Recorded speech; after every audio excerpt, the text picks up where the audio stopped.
할렐루야, 반갑습니다. 하나님의 말씀을 창세기 1장 2절에서 5절 본문은 지금 계속되고 있습니다. 그 땅이 혼돈하고 공허하며 흑암이 깊음 위에 있고 하나님의 영은 수면에 운행하시니라. 하나님이 이르시되 빛이 있으라 하시니 빛이 있었고 빛이 하나님의 보시기에 좋았더라. 하나님이 빛과 어둠을 나누사 하나님이 빛을 낮이라 부르시고 어둠을 밤이라 부르시느라. 저녁이 되고 아침이 되니 이는 첫째 날이니라. 아멘. 빛의 창조에 나타난 구속사적인 감춰진 비밀, 6번째 오늘 시리즈입니다. 오늘은 저녁에서 아침이라고 하는 과정 속에 나타난 하나님의 의, 저녁에서 아침이라고 하는 과정 속에 나타난 하나님의 의. 이거는 상당히 오늘은 어려운 말씀입니다. 아주 차원이 높고 또 수준이 높고 깊은 것이기 때문에 여러분들이 정신 바짝 차리고 이 동영상을 들을 때는 적어도 두세 번 듣고 이걸 다시 메모하면서 노트하면서 들어야 됩니다. 이건 전 성경의 아주 핵심 중에 핵심이고 본질 중에 본질이기 때문에 여기에서부터 출발하지 않는 어떤 성경 해석이나 이해도 전부 코골이 귀골이가 될 수밖에 없기 때문에 이거는 전 성경의 뿌리요, 씨알이요, 본질이요, 원리이기 때문에 다시 말하면 하나님은 누구냐 하는 그런 얘기이기 때문에 여러분들이 정신을 집중해서 적어도 두세 번 듣고 이거를 속아 새김질하듯 새김질해서 충분히 이해를 하고 항상 이 밑바닥에 깔고 살아야 됩니다. 그래야 바른 삶, 바른 믿음, 하나님과의 바른 관계를 가지고 어떤 상황에 처하든지 뿌리 깊은 나무처럼 흔들리지 않고 꿋꿋하게 태풍이 몰려와도 정면 돌파할 수 있는 그런 강하고 담대한 믿음이 바로 하나님이 누구이신지 여기에 깊은 뿌리를 두고 있어야 우리 앞에 닥치는 어떤 환난이나 고난과 역경도 능히 이겨낼 수가 있습니다. 빛과 어둠을 공존하게 하셨다.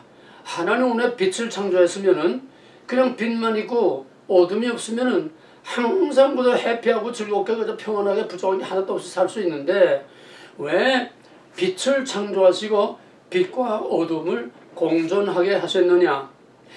왜 밤과 낮을 공존하게 하셨느냐? 이미 여러 번 설명했습니다마는 창세기 1장 2절에 공허, 혼돈, 흑암이 깊은 위에 있는 것이 맨 창조의 첫째 순서입니다. 그럼 이 흑암이라는 것은 아직은 인간이 창조되지 않았고 아직은 타락이 없기 때문에 죄와 불의와 악은 없습니다. 하나님의 창조하신 것은 다 선하게 창조됐습니다. 그러나 하나님께서는 전 성경과 모든 역사 전체를 이 창조의 첫날 맨 여기에 감춰뒀기 때문에 흑암과 공허와 혼돈 그 안에 세상 모든 것과 모든 창조와 우리의 역사의 모든 것이 다 어둠 속에 들어있습니다. 그건 뭐냐 하면은 인간의 역사는 어둠으로 시작된다는 겁니다. 역사는 창조의 첫날의 첫 과정은 어둠으로 시작되는 겁니다. 지난번에 다 얘기한 겁니다.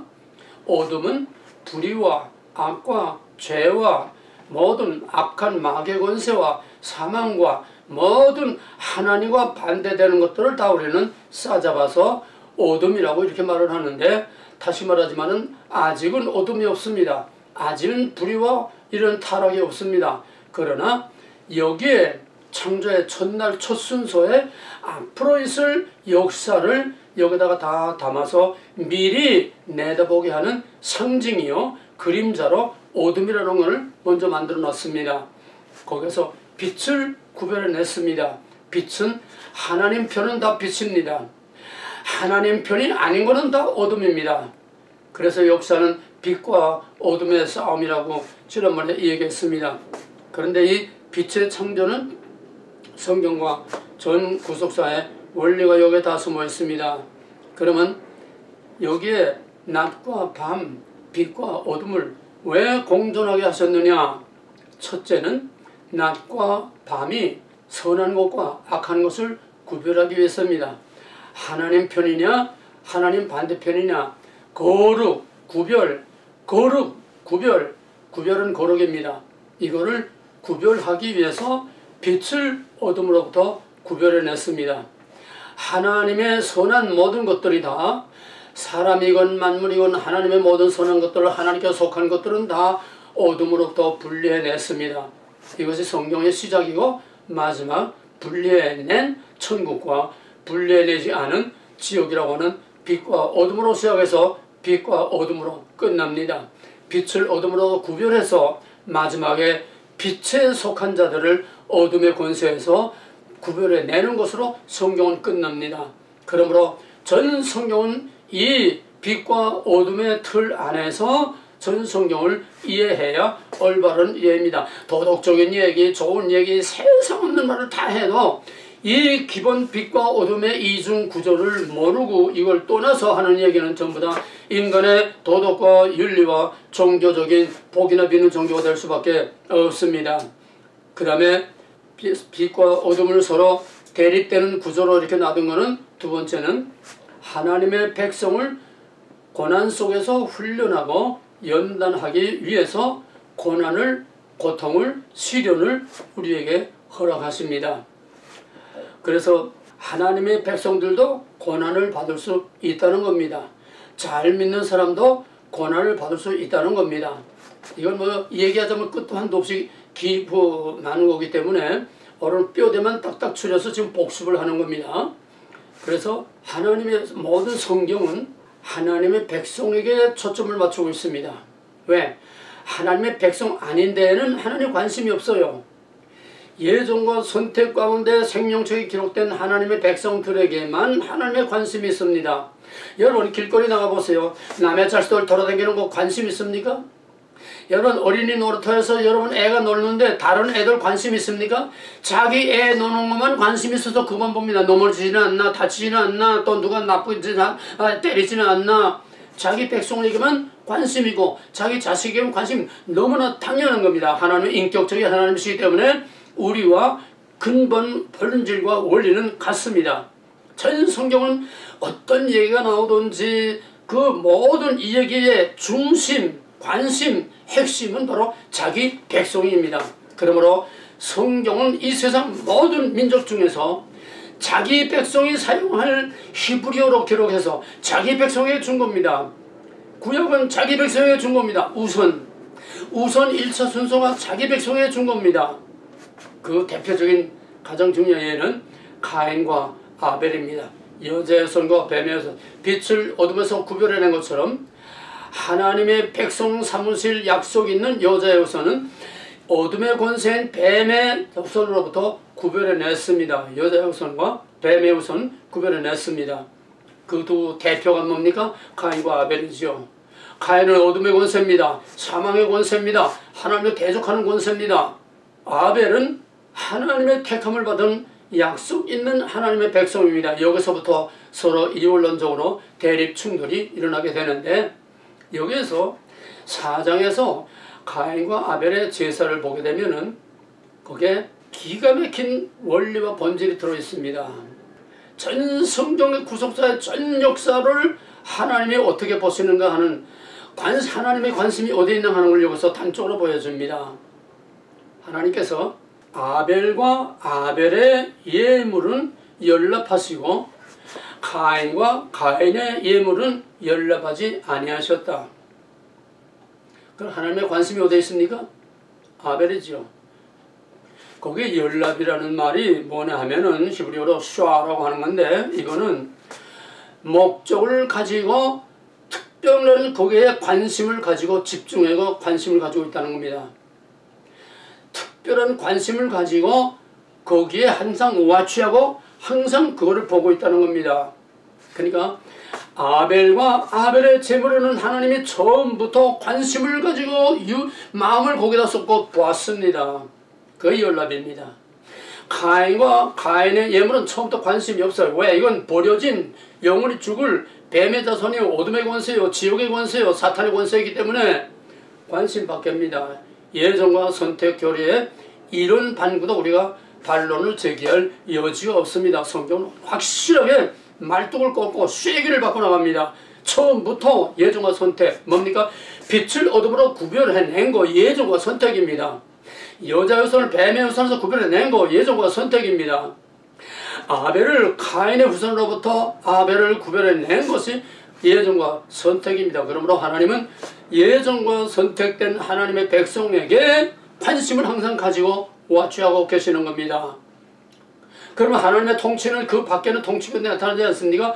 전체적으로 큰 틀에서 하나님의 주권적인 통치는 악이나 선이나 다 하나님의 통치권 안에 있습니다. 사탄도 피조물이요 하나님의 손 안에 있습니다. 모든 세상 불의와 악도 다 하나님의 관심과 통치권 안에 있습니다. 그러나 그 중에 핵심은 근본 목적은 하나님의 근본 관심은 바로 자기 백성에게 있다는 겁니다. 그래서 이 고통과 고난을 통해서 하나님께서는 자기 백성을 연단하고 훈련하는 것입니다. 그래서 하나님은 병 주고 약 주고 자기 사랑하는 자에게 징계도 하시고 사랑하는 자에게 역경도 주시고 사랑하는 자에게 정말 감당할 수 없는 시편의 고난시의 그 외침과 부르짐처럼 여호와여 여호와여 하나님이여 하나님이여 어찌하여 나를 버리셨나이까 외치는 예수 그리스도의 십자가의 고난이 바로 여기서 나오는 겁니다. 그래서 하나님은 사랑하는 자에게 시련과 고난을 주시고 어둠을 우리에게 허락하신다는 겁니다. 다시 말하면 사탄을 적당히 풀어놓아서 우리에게 고통을 준다는 게 대표적인 것이 욥기서 아닙니까? 사탄에게 하나님께서 꽃비를 불어줘서 그래 가서 내 정 욥은 동방의 의인이다. 나를 진실하게 섬기는 의인이다. 그러니까 사탄이 참소를 하니까 그래 가서 재산을 많이 줬다 그렇다고 건드려 봐라. 하나님이 리밋을 주고 허락하십니다. 그 다음에는 생명까지는 절대로 손 못 댄다. 리밋을 주고 허락하십니다. 욥의 고난은 하나님의 허락으로 하나님이 누구며 욥이 누구며 하나님과 욥의 관계가 무엇이며 하나님이 하시는 일은 모든 것이 다 의롭고 선하다 하는 것을 보여주는 것이 바로 욥기서의 질문과 대답입니다. 그래서 우리에게 오는 시련, 경건하게 살고자 하는 자들에게는 고난과 핍박이 온다고 그랬습니다. 이것을 모르고는 신앙생활 해봐야 전부 다 복이나 비는 종교에 지나지 않습니다. 이걸 모르면 항상 시련과 역경이 올 때에 하나님이 있느냐 없느냐 의심하고 흔들리고 방황하게 되는 것입니다. 이 뿌리가 깊이 박히면은 어떤 상황이 와도 아멘 주 예수여 범사에 감사하며 오히려 시편의 고난시에 그 시인들의 부르짖음과 같이 여호와여 여호와여 어째요 당신의 낯을 내게서 돌리십니까? 당신의 주권적인 통치와 당신의 의의 빛을 내게 비추어 주옵소서. 이거는 너무너무 확실한 믿음 가운데 하나님께 고백하는 신앙의 고백이지 절대로 하나님을 의심해서 당신이 있습니까 없습니까 그런 것이 아니라는 겁니다. 너무 하나님에 대한 전적인 신뢰가 강하기 때문에 하나님의 의의 빛을 내게 비추어 하나님의 공의로 옳고 그른 것을 판단해 주시고 나를 구원해 주시기를 원하는 전 성경 다 똑같은 얘기예요. 한마디로 말하면 설명과 모양과 사건과 이것만 다르지 본질과 원리는 다 똑같습니다. 하나에서 10개, 100개, 1000개, 10,000개가 다 나오는 거예요. 하나의 원리에서. 이 본질과 원리를 본질과 형태를 구별하지 못하면 전부 세상 없는 사람이라도 전부 다 코골이 귀골이가 될 수밖에 없습니다. 왜 어둠을 남겨두셨냐? 왜 불의와 고통과 죄를 남겨두셨느냐? 왜 하나님께서 오늘의 한국을 이렇게 남겨두셨느냐? 하나님께 기도하는 종들이 얼마나 많은데 한국을 이렇게 극한 상황까지 가도록 문재인의 말기와 같이 멸망 직전까지 가도록 하나님은 왜 이렇게 내버려 두셨느냐? 똑같은 얘기입니다. 상황을 아무리 바꿔놔도 본질과 원리는 똑같습니다. 거기에 하나님의 크신 뜻이 있고 자기 백성을 사랑하기 때문입니다. 그 다음에 왜 어둠과 고난과 시련을 우리에게 허락하시느냐? 이거는 불의한 세력에 대해서는 심판이요 하나님의 저주의 심판입니다. 고난을 주는 데에 대해서는 저주의 심판입니다. 하나님의 백성을 사로잡고 괴롭히는 애굽은 고난의 심판으로, 저주의 심판으로 뱀의 머리를 밟아 부시는 심판입니다. 애굽 사람들에게는 심판이요, 그 애굽 사람들에게 준 고난을 통해서 하나님의 백성을 구원하는 것입니다. 하나님의 택하신 백성들, 그렇게 하나님께 단단히 약속을 하고도 수없이 아브라함으로부터 계속 약속한 하나님의 백성들이 왜 이방 땅에 사로잡혀가고, 하나님이 그렇게도 기다리고 기나긴 세월을 기다리면서 준비해서 겨우 이제 아브라함을 통해서 하나님의 땅과 씨에 하나님의 왕국을 세우겠다고 약속한 그 약속을 이제 모처럼 다윗이 위대한 하나님 왕국의 모델을 만들어놨는데 이제 다 완성되는데 왜 그걸 다 깨뜨려버리고, 다윗의 왕국 깨뜨려버리고, 그 솔로몬의 성전도 다 박살내버리고, 약속의 땅도 다 이방에 짓밟히고, 자기 약속의 백성을 다 이끌어내서 할례 없는 이방 발을 있는 포로까지 사로잡혀 가게 하십니까? 하나님이 힘이 없어서입니까? 하나님이 자기 백성에게 관심이 없어서입니까? 자기 백성에게 시련과 역경과 고난과 징계를 주는 것은 그 고난을 통해서 죄를 끝이고 어둠의 죄의 권세에서 나와서 하나님께 다시 돌아오게 하기 위한 정결케 하는 것이요, 회개를 통해서 그 백성들을 새롭게 해서 다시 시작하겠다고 하는 하나님의 구속사의 그 귀한 원리와 본질 때문에, 사랑하기 때문에 모든 죄의 찌꺼기를 제해버리고 그 백성을 깨끗하게 해서 다시 돌이켜서 새롭게 시작하겠다고 하는 것이 전 성경을 일관해서 나가는 또 하나의 원리와 비밀입니다. 그 다음에 하나님께서는 왜 빛과 어둠을 그냥 공존하게 하셨느냐? 거기에 하나님의 의가 나타나기 위해서입니다. 이건 다음에 이제 설명할 거니까. 고난과 역경, 어둠과 깊은 그 어둠의 권세에서 그러니까 빛을 어둠에서 창조해냈다는 것은 빛이 어둠 속에 숨어 있었다는 얘기입니다. 없는 걸 만든 게 아니에요. 없는 걸 만든 거는 흑암, 공허, 혼돈, 그게 없는 거 만든 겁니다. 하나님이 처음 창조하시니라.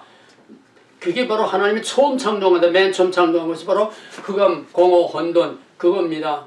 그럼 빛은 그 안에 이미 숨어 있었던 거예요. 감춰져 있었던 거예요. 그러니까 구별해냈죠. 그러면은 어둠이 상관없고 그냥 빛이 있으라 하면 되죠. 왜 어둠에서 구별해냅니까? 이거의 구속사의 원리입니다. 그래서 어둠 속에 빛이 숨어 있었던 것처럼 하나님의 백성들에게 닥치는 모든 고난과 시련과 역경과 모든 마귀의 권세들을 하나님께서 허용하심으로 그 마귀의 권세, 하나님의 백성에 대한 심판과 고난과 그 시련의 고통 뒤에 어둠 속에 빛이 감춰서 있었던 것처럼 그 시련과 고통 뒤에 하나님의 의가 거기에 숨어서, 앞에서 우리는 당장 고통을 당하고 있는데 하나님께서는 그 이면에서 우리를 위한 보다 의로운 하나님의 계획을 준비하고 있다는 겁니다. 한국은 지금 새까만 한밤중입니다. 한밤중입니다. 그런데 지금 여기 미국에는 이 시애틀에는 그냥 하루에 잉크색처럼 파랗고 태양이 그냥 황금빛까지 쫙 비치고 있어요. 이게 하나님의 의입니다.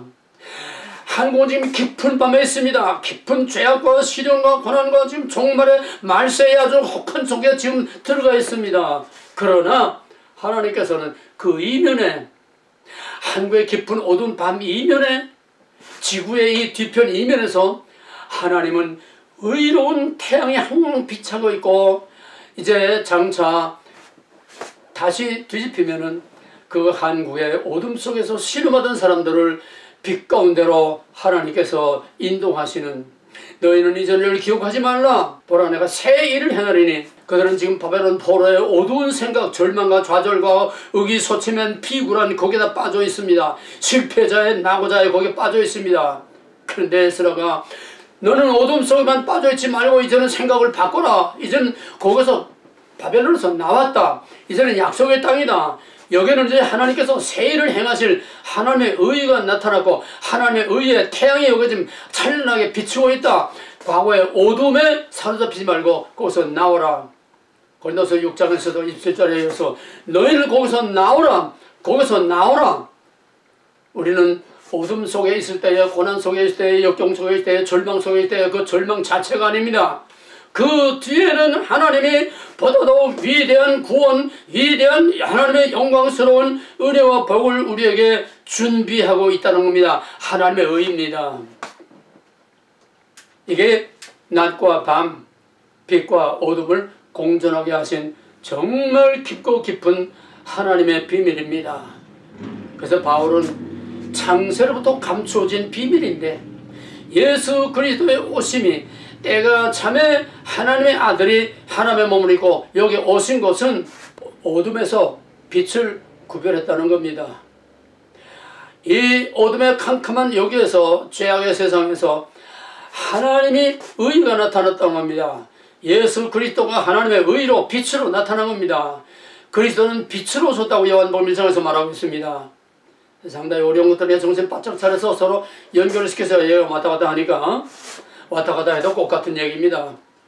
성경이 66권 다 해봐야 추론하면 몇 줄 안 돼요. 다 똑같은 얘기이기 때문에 그걸 알기 쉽게 하려고 여러 가지 사건도 만들고 여러 가지 그런 과정을 만든 것입니다. 쉽게 말하면은 어둠의 역사 이면에서는 하나님의 위대한 새로운 역사가 준비되고 있다는 겁니다. 간단한 예를 들면은 사사기는 혼란의 극치입니다. 공허, 혼돈, 흑암의 끝입니다. 사사기는 가나안 땅에 들어가서 지파들끼리 갑자기 다 흩어져가지고 그냥 지도자도 없고 그래서 서로 그냥 지파들끼리 싸우고 엉망진창 만날 하나님 반역하고 또 두들겨 맞고 또 사사들이 또 구원해내면 아주 개판 같은 카오스의 상태가 바로 사사기인데 그 사사기의 혼돈, 공허, 흑암의 어둠 속에 그 어둠의 역사 뒤에서는 하나님께서 나오미와 룻을 통해서 위대한 다윗의 왕국을 준비하고 있었다는 얘기입니다. 빛과 어둠이 공존했습니다. 어둠의 권세와 하나님의 의가 항상 앞뒤에 공존하고 있다는 겁니다. 앞에서는 지금 망조를 향해서 달려가고 있어요. 그러나 그 이면에서는 하나님께서 영광스러운 다윗의 왕국을 준비하고 있었다는 겁니다. 여러분이 지금 고난 중에 있습니까? 그 뒤에 하나님의 영광스러운 나라를, 영광스러운 하나님의 은혜를 여러분을 위해서 하나님이 준비하고 계신 것을 믿으시길 바랍니다. 이게 아침입니다.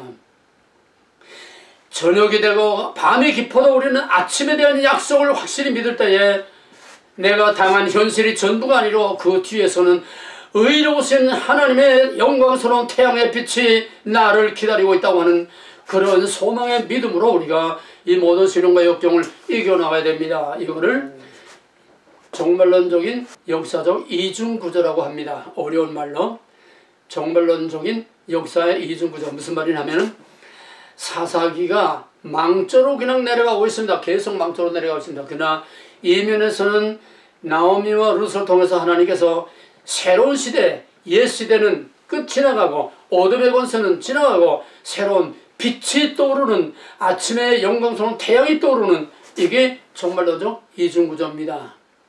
우리 개개인의 인간을 보게 되면 우리는 늙어서 병들고 쇠잔하고 치매에 걸리고 그냥 넘어지기도 하고 그냥 병원에 입원하기도 하고 그냥 또 요양원에 또 장기적으로 이렇게 또 희망도 없이 그렇게 있지만은 그것이 전부가 아니라 그 이면에서는 우리의 다시는 눈물이 없고 해와 달의 비침이 필요 없는 영원한 하나님의 안식, 고통과 질병과 죽음이 없는 영원한 하나님의 왕국이 우리를 기다리고 있다는 겁니다. 하나가 망할 때, 한 시대가 망할 때, 한 나라가 망할 때 그냥 내버려 두고 망하는 게 아니라 하나님의 약속 있는 백성은 그 나라가 망해도 망한 이면에서 새로운 나라를 건설할 하나님의 이중 플레이를 하고 계시다는 얘기입니다. 이게 어둠과 빛입니다. 이게 구속사의 말할 수 없이 귀하고 귀한 것이요 우리의 희망이요 믿음의 뿌리요 근거가 되는 것입니다. 종말론적인 이중구조, 성경은 다 그 얘기고 예언서라는 건 간단합니다. 심판 후의 구원입니다. 예언서의 구조는 바로 이겁니다. 심판 후의 구원입니다. 그 예언서의 중심 주제는 소위 어려운 말이지만은 신명기 신학과 신명기 사관이라고 하는 건데 그건 뭐냐 하면은 지키면 하나님의 약속을 지키면은 복, 버리면 벌, 그러나 돌이키면 다시 구원이라고 하는 것이 신명기 신학이요 신명기 역사관입니다. 그럼 예언자들의 얘기는 다 뭡니까? 너희가 버렸으니까 이제 심판을 면할 수 없다. 암담하고 암울하고 참담한 심판을 선언합니다. 그러니까 저는 뭐 가짜 나가라 그냥 죽이라고 갖다 가두고 핍박을 하지 않았습니까? 그러나 예언자들의 그 예언은 망하는 것만 얘기한 게 아니라 너희가 이제라도 돌이키면은 여호와께서 영광스러운 모든 영광을 준비하고 계시다고 하는 돌아오라고 하는 것이 선자들의 궁극적인 목표입니다. 이것이 예언사의 이중구조입니다. 빛과 어둠, 예언자는 전부가 다 공통되게 어둠에서 빛으로. 왜? 심판이 먼저 나옵니다. 왜? 죄를 지었기 때문에 심판이 먼저 나옵니다. 어둠이 먼저 선포됩니다. 심판과 고난과 역경이 먼저 선포됩니다. 그 고난의 불속을 통과하면서 모든 죄와 찌꺼기를 다 제거하고 거기서 새롭게 해가지고 다시 새로운 만국, 새로운 하나님의 역사를 이루어가는 것이 바로 예언서입니다. 심판과 구원입니다. 심판, 구원, 고난, 영광, 고난 후에 영광, 저녁에서 아침, 빛과 어둠, 똑같은 원리가 전 예언서의 가장 중요한 근본 원리요, 본질이요, 뼈대입니다. 자, 그러면은 낮과 밤이라고 하는 것은 우리가 좀 어렵게 말하면은 빛은, 낮은 언제나 하나님의 의입니다. 의입니다. 밤은 하나님 밖에 어둠의 권세입니다. 죄와 마귀와 타락과 영원한 지옥으로 가는 어둠의 권세입니다. 이 빛과 어둠을 공존하게 하신 것은 바로 지금 금방 말한 것처럼 어두운 밤 그 이면에서 밝은 빛에 하나님의 새로운 계획을 준비하고 계신다는 얘기입니다. 그러면은 하나님의 의가 왜 필요합니까?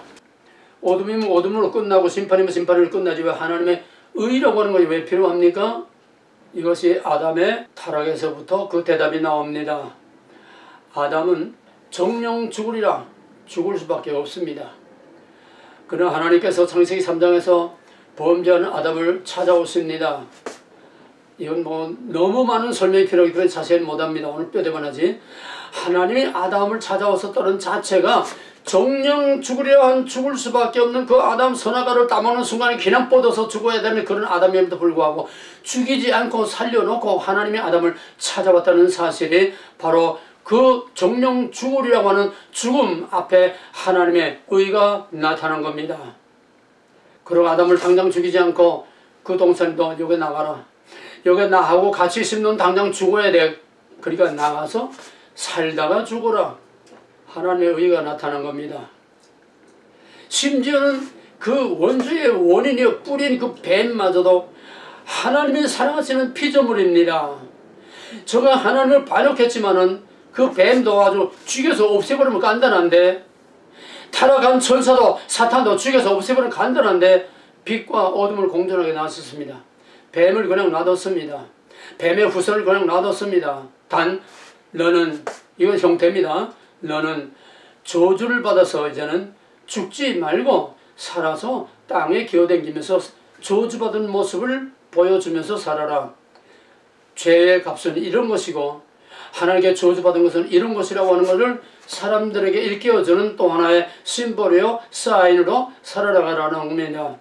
뱀에게도 하나님은 의를 베푸셨습니다. 창세기 3장에는 이 하나님의 죽을 수밖에 없고 죽이려만 되는 그런 상황에서도 하나님의 의가 무려 9가지가, 아담이 하나 타락했다면 하나님의 의는 9가지로 오히려 그 타락과 어둠과 죄와 사망을 하나님의 의로 다 감싸 덮어서 보다도 큰 하나님의 민족을 만들 계획을 세우십니다. 그건 3장만 집중적으로 해야 되기 때문에 여기서 더 자세히 할 수가 없습니다. 아담의 타락에서 하나님의 의가 나타나지 않았으면 당장 그 자리에서 즉사했습니다. 그러나 나가서 930년 동안 살다가 죽어라.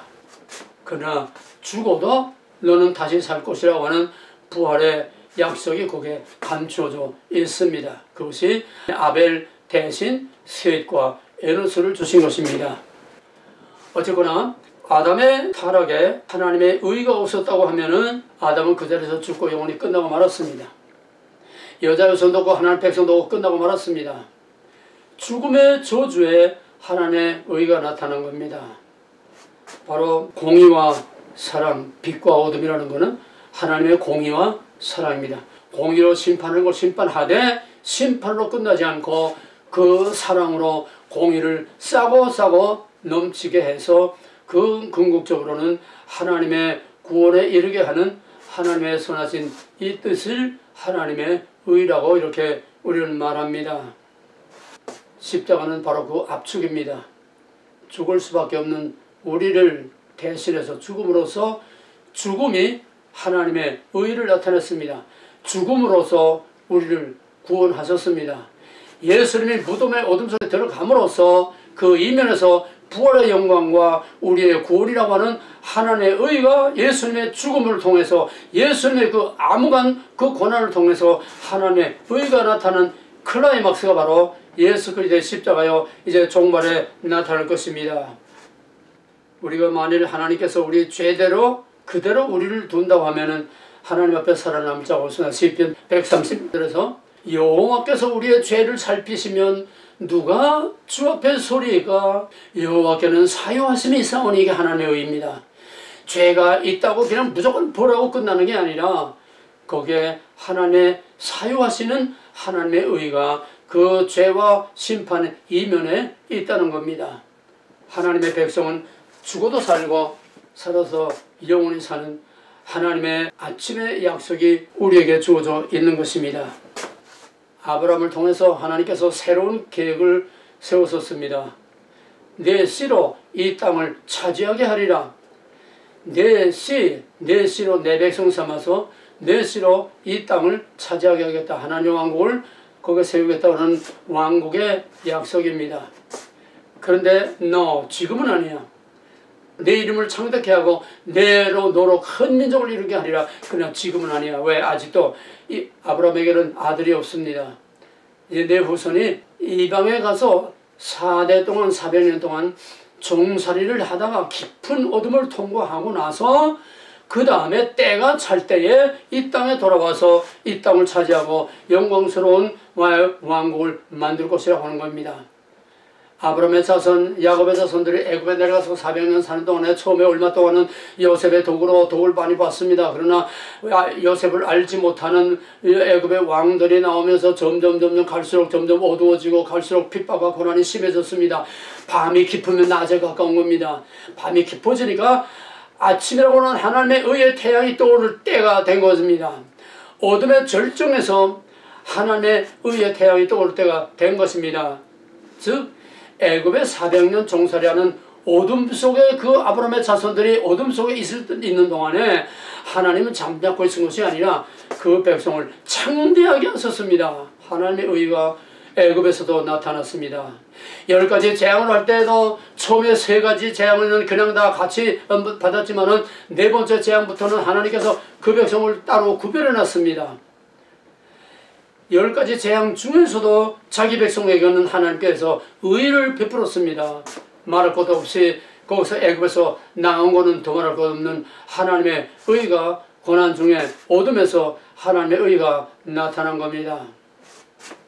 뿐만 아니라 시내산에서 언약을 맺고 나는 너희 하나님 너희 백성 언약을 맺고도 그 백성들이 계속 하나님을 반역하고 껄핏하면 애굽으로 가자 우리가 애굽에 있을 때 더 좋았지 않느냐 반항을 하고 모세에게 돌을 던져 치려고 하고 하나님은 그 백성이 가망이 없도록 먹을 거 다 먹고 볼 거 다 보고 겪을 거 다 보고 하나님의 시내산의 그 엄청난 영광을 다 보고 하나님의 모든 은혜를 계속 누리면서도 계속 폐역한 길로 갈 때 그냥 가망이 없는 겁니다.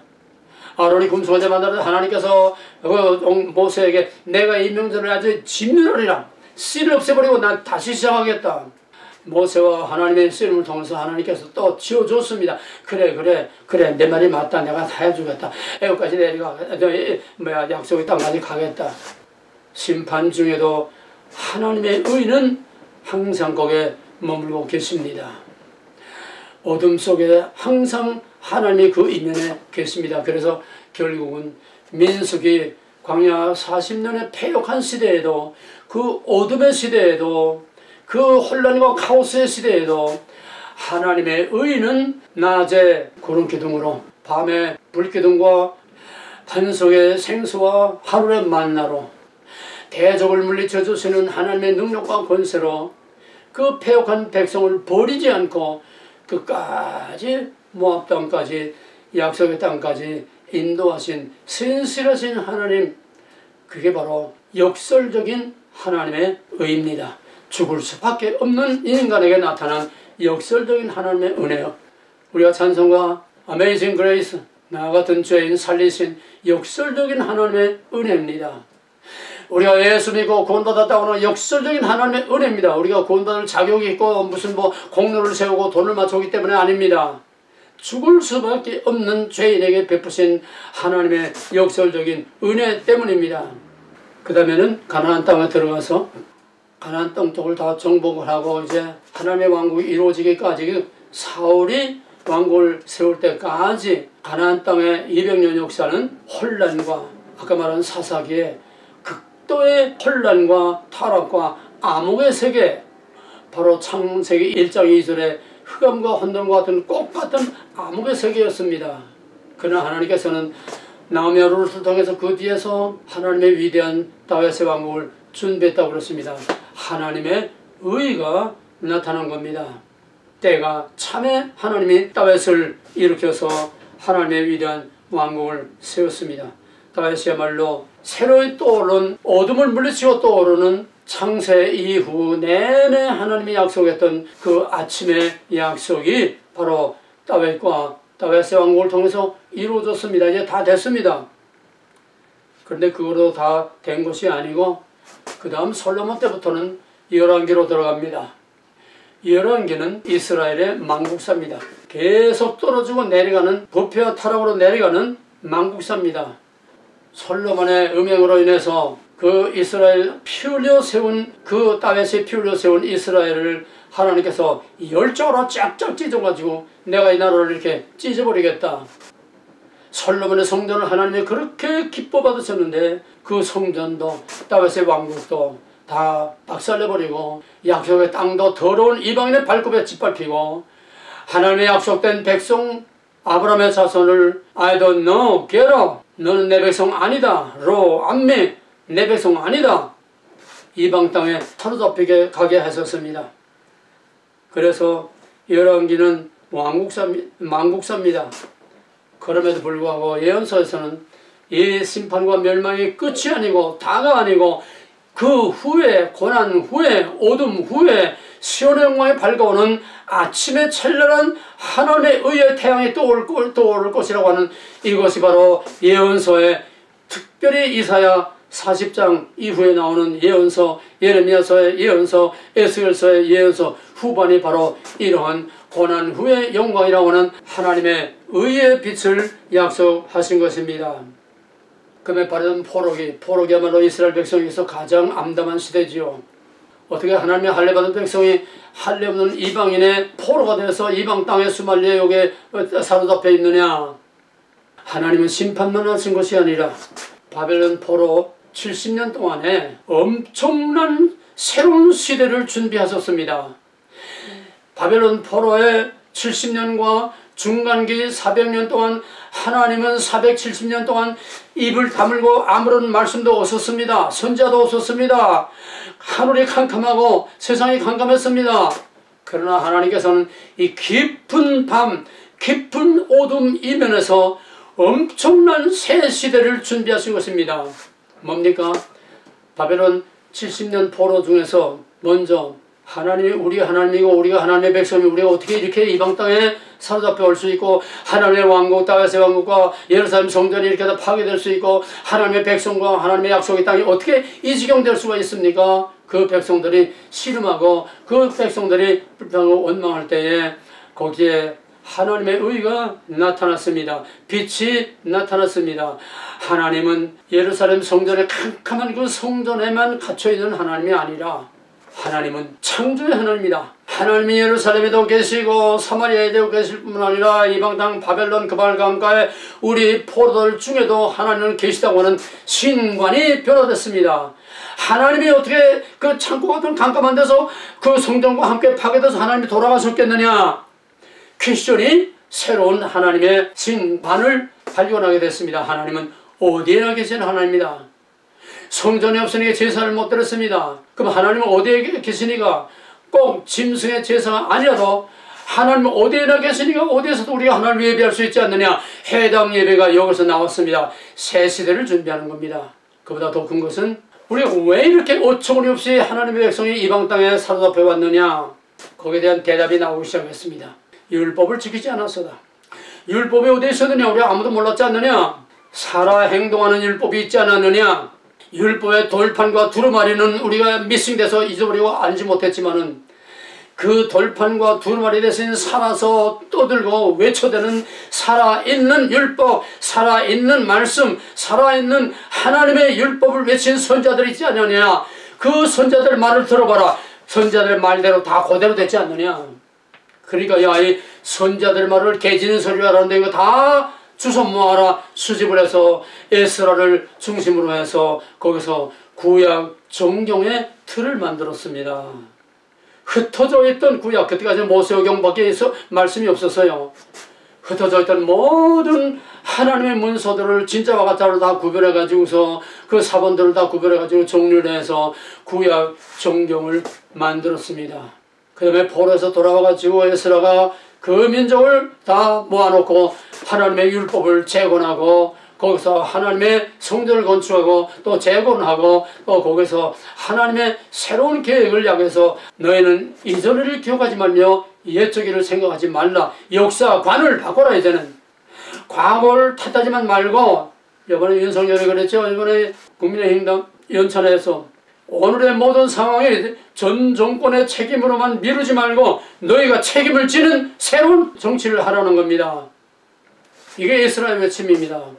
그래서 이제는 뒤가 아니라 어둠이 아니라 과거가 아니라 너희를 통해서 앞으로 이룰 위대한 영광스러운 찬란한 태양이 빛나는 하나님의 영광스러운 왕국을 바라보고 그 사명을 감당해라. 이것이 예수 그리스도를 통해서 나타난 메시아의 영광의 나라, 메시아의 구원과 메시아의 영광스러운 왕국을 내다보게 하는 것입니다.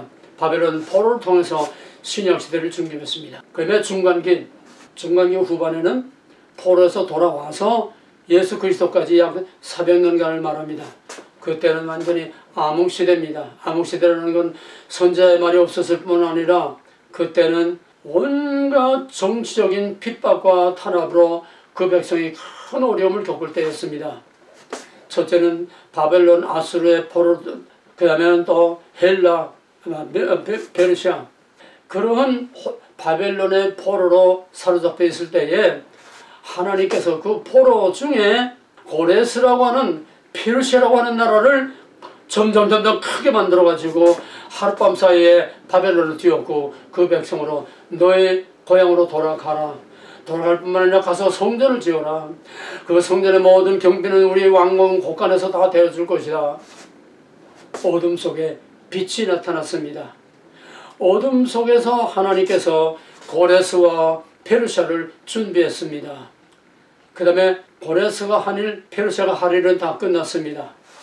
그 다음에는 알렉산더 대왕의 원정을 통해서 헬라가 세상을 다 석권하는 헬라의 시대가 옵니다. 이 시대는 뭐였습니까? 고레스는 자유케 하는 메시아의 모델입니다. 헬라와 알렉산더는 바로 앞으로 예수 그리스도 메시아의 복음이 온 세계에 전파되기 위해서 문화적인 통일과 언어적인 통일을 이루었습니다. 전부 헬라권으로 만들어서 전부 헬라어로 어디 가든지 다 통할 수 있게 하고 헬라적인 그런 의식구조와 헬라적인 그런 문화로 다 통할 수 있도록 문화적인 통일과 언어적인 통일을 알렉산더 대왕 헬라를 통해서 준비했습니다. 신약시대에 준비한 겁니다. 그래서 신약은 헬라어로 기록됐고 바울이 헬라어 문화권에 온 세계 다니면서 하나님의 복음을 전할 수 있게 하나님이 어둠 속에서 준비하셨습니다. 그러면 고난과 핍박이 심할 때 그 다음에는 로마 제국이 일어나서 왜? 헬라는 자기의 역할을 다 했습니다. 이 역할이 끝나면 무대에서 배우가 이제 퇴장하고 그 다음 역할을 할 사람이 등장해야죠. 그래서 그 다음에는 로마가 이제 새로운 역할을 위해서 새로운 드라마의 주역으로 등장합니다. 로마가 등장해서 헬라는 이제 내 사명 역할이 끝났으니까 무대에서 물러가. 이제는 내가 역할을 할 때야. 로마가 일어나서 로마 역할은 뭡니까? 기독교를 엄청 핍박을 했습니다. 그러나 기독교를 핍박하는 그 어둠 이면에서 로마는 또 하나님의 위대한 일을 했습니다. 뭡니까? 로마는 군대로 온 세계를 다 장악함으로 법치로 안정을 만들었습니다. 그 방대한 로마 제국이 군대라고 하는 걸 통해서 법치로 안정을 이루게 했습니다. 뿐만 아니라 그런 안정 가운데 어디에나 다 댕길 수 있는 항로와 육로와 대로를 교통을 혁신했습니다. 교통을 안전교통으로 교통을 혁신했습니다. 그 다음에는 로마 시민권을 가지면은 어디에나 다 자유롭게 댕기고 어디에서나 자유롭게 활동할 수 있는 바울의 세계 선교를 준비했습니다. 이게 고난 속의 어둠 이면에서 하나님의 의가 어마어마한 일들을 준비하고 있다고 하는 바로 빛과 어둠의 공존이요, 바로 하나님의 의와 어둠의 권세에 공존하는 이유입니다. 유대인은 예수를 죽였지만 그들이 예수는 메시아요, 이제는 엄청난 로마를 다 물리치고 이제는 다윗의 왕과 같은 위대한 왕국이 올 것이라고 잔뜩 기대하고 다윗의 자손이요 호산나 하고 난리를 떨었는데 보기 좋게 빨리 골처럼 청 매달려 죽으니까 이제 다 끝났다. 끝난 게 아닙니다.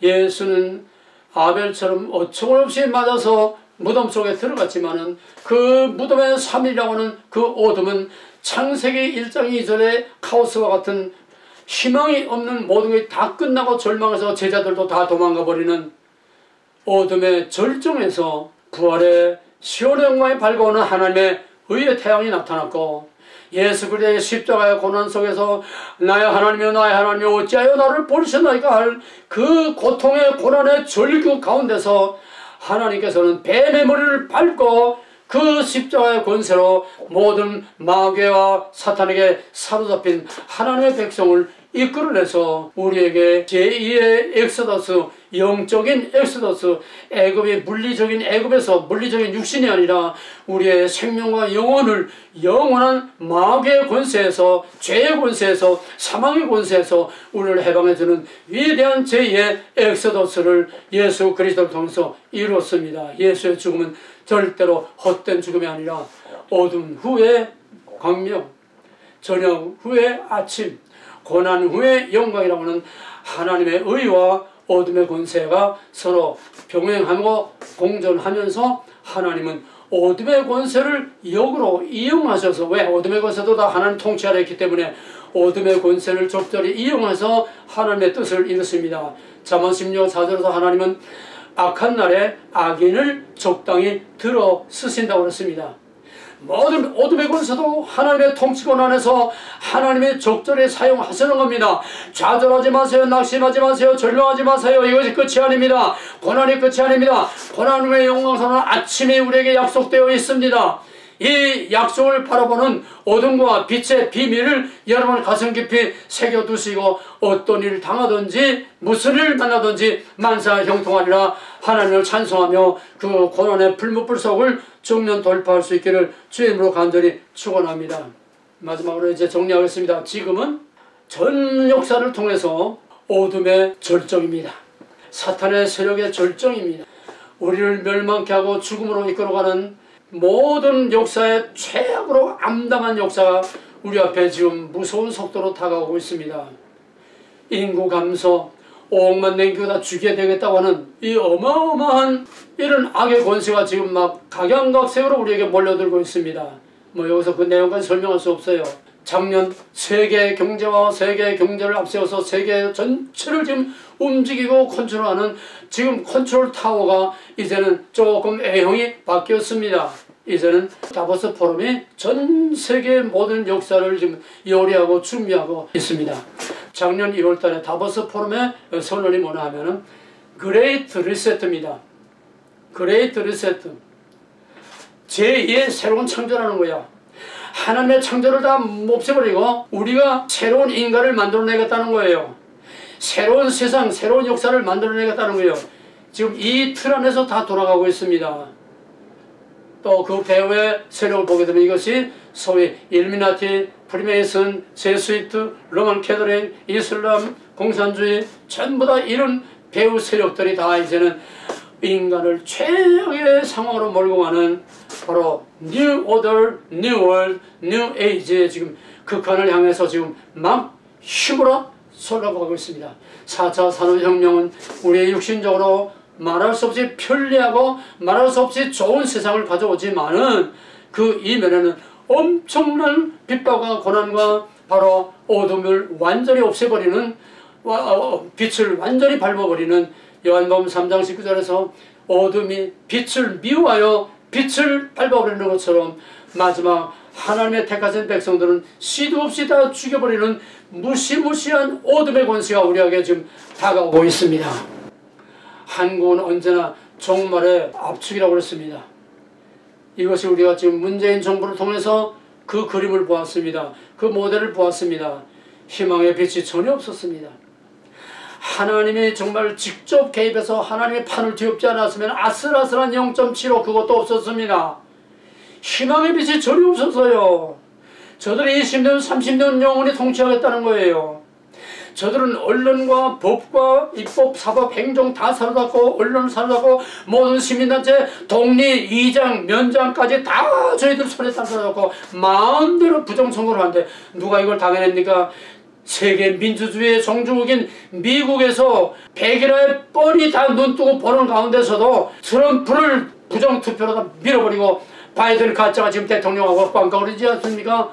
이걸 그대로 한국에서 하겠다고 다 계획 세우고 뒤에는 중국놈과 북한과 일루미나티의 이 어둠의 권세 세력, 바이든을 대통령으로 만든 그 세력들이 문재인을 통해서 공산영원한 국가, 공산국가를 만들어 다 갑판 만들었는데 하나님이 뭔 소리야, 나 죽지 않았어, 내 계획이 끝나지 않아서 이제부터야 판을 뒤엎지 않았습니까?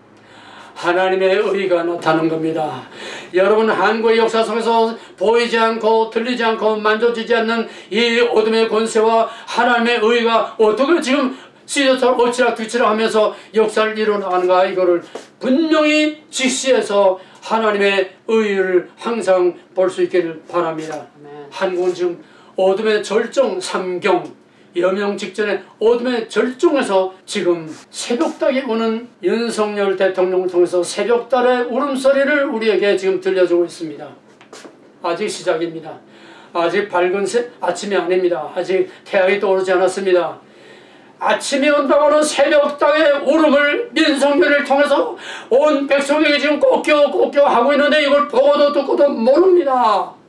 너무 깊은 어둠에 쌓여있기 때문에, 너무 깊은 마귀의 권세에 사로잡혔기 때문에 보아도 들어도 알지 못하고 하나님의 나팔소리를 들어도 알지 못하고 이 새벽달의 울음소리를 듣고도 이 희망찬 새벽달의 시그널 사인을 보면서도 깨닫지 못하고 좌왕우하면서 오늘날 여당인 국힘당도는 꼬락서리를 보세요. 그것들이 어둠과 혼란과 흑암의 권세지 그게 어디 빛입니까? 그럼에도 불구하고 하나님은 어둠을 빛으로 뒤엎어 놓습니다. 희망이 하나도 없는 절망과 깊은 늪속에 빠져서 여러분, 우리가 중국을 당할 수 있습니까?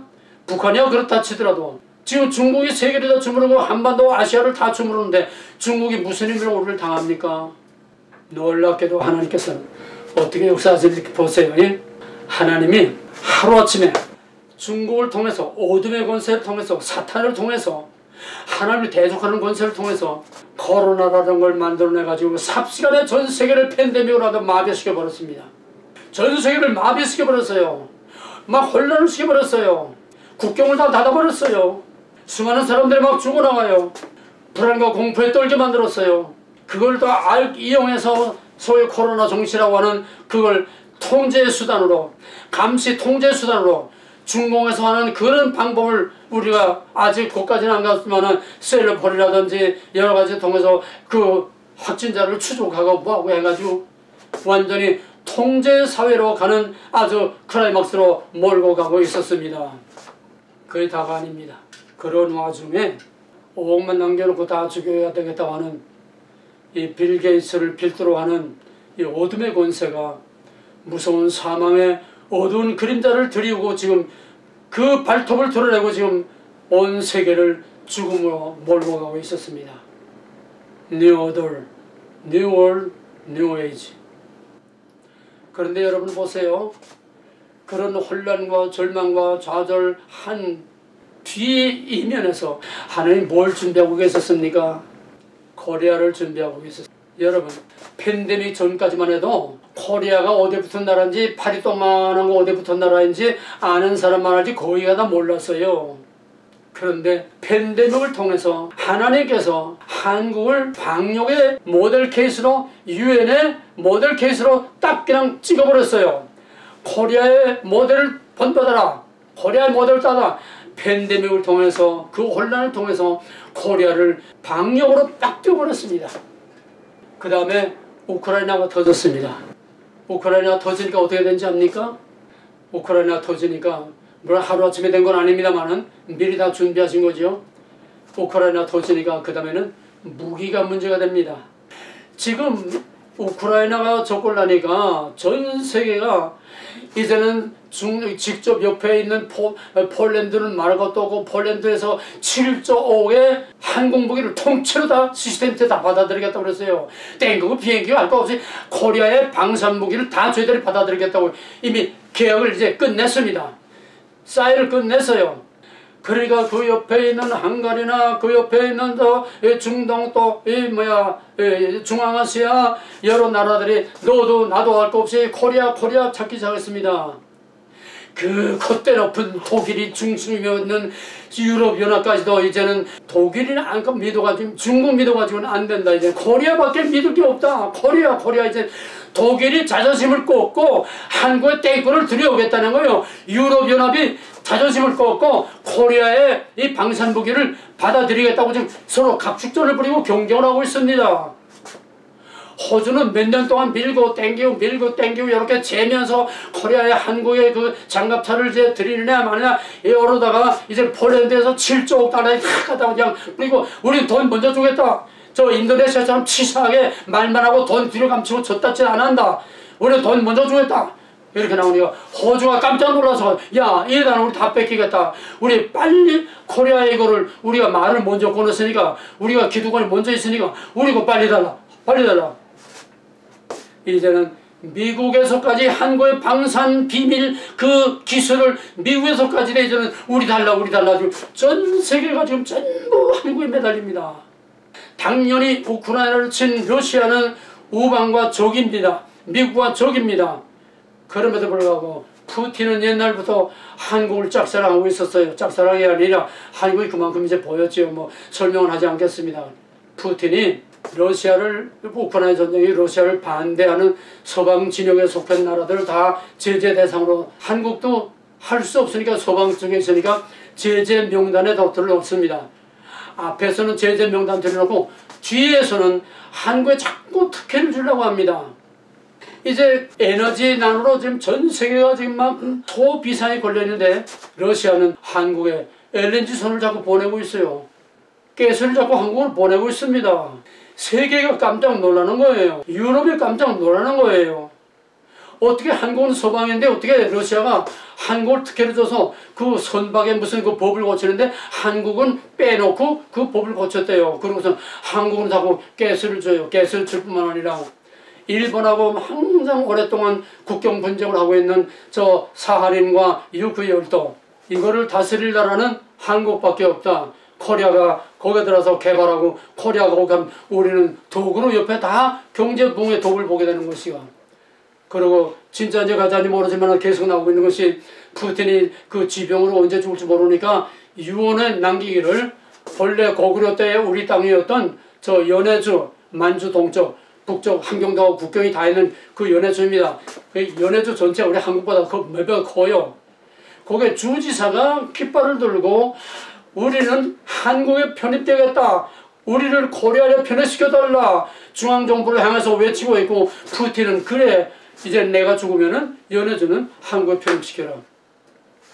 그렇게 되면은 만주, 몽골, 카자흐스탄까지 우리 같은 혈족들입니다. 같은 역사적 뿌리를 가지고 있습니다. 카자흐스탄에는 저희들의 동전에 단군의 얼굴이 거기에 있고 한글로 단군 그게 다 주화로 되어 있어요. 이제 이렇게 되니까 전 세계가 우리도 혈통적으로 우리도 코리아의 혈통이다. 이제 전 세계가 서로 코리아 된대요. 아프리카 어느 나라는 저희 나라를 코리아로 합병하겠다고 저 대통령이 선언하고 또 태평양의 어느 섬 나라는 한국의 태국기를 저희 나라 국기를 만들겠다고 그러고 전 세계가 지금 조그만 나라에서 대강대국까지 전부 코리아 붐으로 지금 풍선처럼 로켓처럼 막 한국을 띄우고 있어요. 이거 뭘 말합니까? 4차 산업 기술혁명 시대에는 화려 없이는 살아남을 수가 없다. 에너지를 보든지 기술로 보든지 뭐를 보든지 이제는 코리아 따라가지 않고는 살아남을 수가 없다. 전 세계가 자존심을 먹고 다 버리고 그저 코리아에 정말 미쳐 환장하고 전 세계가 발광 뒤집혔어요. 내 말을 거짓말이라 두고 보세요. 이건 누가 합니까? 하나님이 하지요. 아니 우리를 애교를 1000년 동안 해보세요. 이런 날이 어떻게 우리에게 올 수 있는가? 우리가 무기를 만들어가지고 세계를 정복할 수 있습니까? 우리가 무엇으로 세계를 이렇게 몽땅 미치게 만들 수 있습니까? 코리아의 어둠의 극한 상황 이면에서 하나님께서 방산무기도 준비하게 하시고 전 세계로 꿈틀꿈틀 다 이렇게 준비해서 코로나 사태와 우크라이나 전쟁을 통해서 하나님께서 이렇게 세상을 다 완전히 뒤엎어놨어요. 미국도 이제는 한국을 쳐다보게 됐습니다. 한국의 G-50 경폭격기 전투기를 한국에서 들어온대요. 한국에서 이번에 우주 쏜 것도 미국이 갖지 못한 기술을 가지고 해서 미국에서 지금 나사에서 막 그냥 난리가 났어요. 그래서 나사하고 연합해서 이제 한국의 기술들을 미국에 지금 다 합작을 해서 달나라에 나사하고 한국이 합작해서 달나라 거기에 위성을 또 쏜다고 합니다. 한국 빼놓고는 지금 말이 안 되는 세상이 됐어요. 하나님의 의가 나타나는 겁니다. 이제 하나님의 상상을 초월하는 하나님의 영광의 때가 나타납니다. 왜입니까? 이게 마지막에 예수 그리스도 오실 때에 나타날 영광스러운 하나님의 왕국, 성경이 예언한 다윗의 왕국이 회복되는 것을 가시적으로 하나님의 시그널로 하나님의 나팔소리로 한국을 높임으로 예수 그리스도 메시아의 영광스러운 나라가 임할 것을 미리 내다보게 하는 마지막 나팔소리로 코리아를 하나님이 온 세계 열방에 뛰어나게 들어서시는 겁니다. 다윗의 왕국의 회복, 이스라엘의 회복, 혈통적인 정치적인 민족적인 국가적인 아닙니다. 형태는 성전 파괴로 형태의 시대는 끝났어요. 예수 그리스도로 말미암아 영적인 왕국, 영적인 이스라엘, 영적인 통치권이 나타난 겁니다. 이것이 이제 주님께서 다시 올 때는 형태와 영적인 것을 합해서 유형, 무형으로 이전은 하늘과 이전 땅이 아닌 영원한 새하늘과 새 땅에 하나님의 영광스러운 왕국이 이루어지는 마지막 그림을 우리 한국을 통해서 보여주는 나팔소리요, 시그널이요, 이게 영광스러운 하나님의 임재 통치를 우리에게 보여주는 겁니다. 하나님이 아니고는 할 수 없는 이 엄청난 역사를 하나님이 하셨다는 것을, 다윗이 그 왕국을 이루어놨을 때에 온 세계 열방이 다 다윗하고 조공을 바치고 모든 나라들이 다윗을 두려워했고 다윗의 왕국을 두려워했고 다윗이 섬기는 하나님을 두려워했습니다. 이것이 지금 우리 한국을 통해서 다윗의 왕국이 회복되는 모습, 메시아 왕국이 회복되는 모습을 우리에게 지금 보여주고 있는 것입니다. 정신을 차리고 깨어서 하나님의 의가 이 어둠의 권세를 뒤엎고 어떻게 하는가 하는 걸 눈여겨 똑똑히 보면서 우리는 윤석열을 위해서 기도하는 거 아니라 하나님의 의를 나타나기 위해서 기도해야 하는 것이고, 이제는 대한민국을 위해서 기도하는 게 아니라 하나님의 영광스러운 왕국이 임하는 것을 위해서 기도해야 할 것이고, 이제는 정말 깊은 어둠 가운데 잠자는 좀비와 같은 인생을 끝내고 이제는 정신을 차리고 눈을 똑바로 떠서 우리 하나님의 의가 나타나는 것, 우리 주 예수 그리스도께서 다시 오시는 영광을 바라보는 새로운 아침을 바라보는 이 믿음으로 다시 재무장하고 기도와 믿음으로 준비하시기를 주의 이름으로 간절히 축원하고 부탁합니다. 아멘. 잠자는 자여 죽은 자들 가운데서 깨어 일어나라. 주께서 빛이시느니라. 어두운 깊은 속에서 낙심과 절망 속에서 개인적이든 사적이든 사생활이든 국가든 민족이든 시대든 역사든 세계든 다 똑같습니다. 어둠에 깊이 잠겨서 어둠에 깊은 잠을 자고 있는 죽은 자들아 깨어 일어나라. 주께서 빛이시리라. 너희는 이전 일을 기억하지 말며 옛적 일을 생각하지 말라. 기억해도 기억이 나지 아니하고 너희를 괴롭힌 자들을 찾아도 찾지 못할 것이라. 모든 예언서의 초점이 지금 고려를 통해서 메시아의 왕국, 메시아의 재림에 집중되고 있습니다. 할렐루야. 아멘.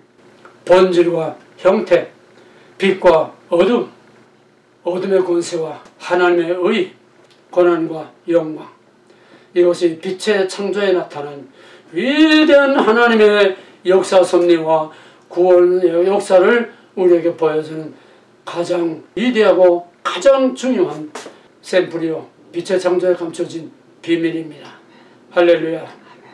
어둠 속에 빛이 있으라 하시던 그 하나님께서 그리스도의 얼굴에 있는 하나님의 영원한 빛을 우리 마음에 비치셨느니라. 주여 빛을 보게 하시고 어두운 눈을 밝혀주시고 잠자는 영혼들을 일깨워주시고 세상을 다 정복했다고 호언장담하던 더 어둠의 권세가 사망의 권세가 하루아침에 무너지고 새하늘과 새 땅에 밝아오는 시온의 영광의 하나님의 의의 태양이 밝아오는 것을 우리 눈으로 목도하고 하나님의 이름과 하나님의 의와 하나님의 영광을 찬송하게 하여 주시옵소서. 아멘. 만왕의 왕 되신 우리 주 예수 그리스도 이름으로 감사하며 간절히 기도합나이다. 아멘.